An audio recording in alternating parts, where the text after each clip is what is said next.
తెలంగాణ ప్రభుత్వం మరో కీలక నిర్ణయం తీసుకుంది. రాష్ట్ర వ్యాప్తంగా దాదాపుగా 25 రోజులకు పైగా ఇదివరకే సమగ్ర కుటుంబ సర్వే చేపట్టిన సంగతి తెలిసిందే. కాగా ఈ సర్వేతో పాటు కులగణన కూడా జరిపి రాష్ట్రంలో ఉన్న వివిధ కులాలకు చెందిన జనాభాను సీఎం రేవంత్ రెడ్డి ప్రత్యేక అసెంబ్లీ సమావేశంలో ప్రవేశపెట్టారు. అయితే కులగణన సర్వేపై విపక్షాలు చేస్తున్న ఆరోపణలు సీరియస్గా తీసుకుంది కాంగ్రెస్ ప్రభుత్వం. కులగణన సర్వేలో పాల్గొని వారిని కోసం మరోసారి రీసర్వే చేపట్టనున్నట్లుగా ప్రకటించింది. ఫిబ్రవరి 16 నుంచి 28 వరకు 10 రోజుల పాటు మరోసారి కులగణన చేపట్టనున్నారు.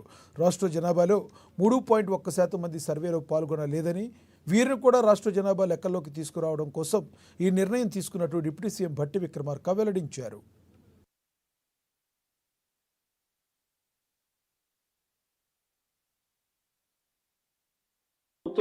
మరొకసారి ఎన్యూమరేషన్ చేపించుకోవడానికి ఈ లెఫ్ట్ ఓవర్ ఫ్యామిలీస్ కి ఫిబ్రవరి 16వ తారీఖు నుంచి 28వ తారీఖు వరకు ఒక అవకాశం ఇవ్వాలని చెప్పి నిర్ణయం చేసింది.